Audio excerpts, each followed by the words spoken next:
আজকে 80 জনকে আমরা শাড়ি লুঙ্গি দিচ্ছি এবং 4টি পূজা মণ্ডপ রয়েছে, তাদেরকে আর্থিকভাবে নগদ অর্থ প্রদান করছি আমার ব্যক্তিগত পক্ষ। সনাতন ধর্মাবলম্বী যারা রয়েছেন এবং আমাদের মুসলমান সম্প্রদায় যারা আছেন প্রত্যেকের ধর্ম উৎসবে আমি আমার ব্যক্তিগত পক্ষ থেকে আমি এই উপহার সামগ্রী প্রদান করে থাকি। রান্নাকে আশীর্বাদ করবো এবং দোয়া করবো যাতে তাদের সুস্থ জীবন ভালো থাকে, আরো সুস্থ কামনা করি, যাতে দীর্ঘজীবী হন, সুখী থাকে, শান্তি থাকে। উনি আমার মেয়ের বিয়ে তো সাহায্য সহযোগিতা করছেন, দোয়া করবো, আশীর্বাদ করবো যাতে আরো দীর্ঘজীবী বাঁচে থাকেন, আমাদের এরকম সাহায্য সহযোগিতা করেন, তার জন্য ঠাকুরের দ্বারা এই আশীর্বাদই করবো। খুব ভালো লাগছে, আনন্দ লাগছে।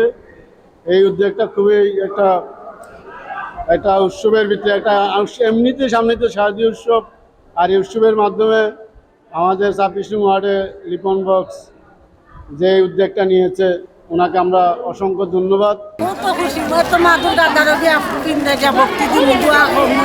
আল্লাহর কাছে ভগবানের কাছে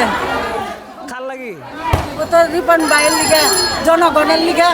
আজকে সামনে দুর্গাপূজা উপলক্ষে কাউন্সিলর 26 নম্বর ওয়ার্ডের কাউন্সিলর সব হিন্দু মানুষের মাঝে শাড়ি বিতরণ করতেছেন এবং শেষ পর্যায়ে মানুষের শাড়ি আমরা মানুষের সমঝাই দিতেছি। আর এটা মূলত আমার নেত্রী, বাংলাদেশের সফল রাষ্ট্রনায়ক নেত্রী শেখ হাসিনার নির্দেশে আমরা এই কার্যক্রম করে থাকি। আমি সিলেট মহানগর আওয়ামী লীগকে সাথে নিয়ে আমি প্রত্যেক মানুষকে, প্রত্যেক জনসাধারণকে আমি আমার পক্ষ থেকে সেই সাহায্যটুকু করে থাকি। আমরা মনে করি সবাই মিলেমিশে সুন্দরভাবে যাতে আমরা তাদের সেই ধর্মীয় উৎসবটি উদযাপন করতে পারে, সেই জন্য আমি আমার ব্যক্তিগত পক্ষ থেকে কাজ করে যাচ্ছি। ইনশাআল্লাহ আমরা ভবিষ্যতে আর সুন্দরভাবে আর বিশাল আকারে করার চেষ্টা করব, সকলকে সাথে নেওয়ার চেষ্টা করছি। যদি আরও সামনে সুযোগ আসে বড় পরিসরে কাজ করার, সেই সুযোগটি আমি কাজে লাগিয়ে আমি কাজ করার চেষ্টা করব।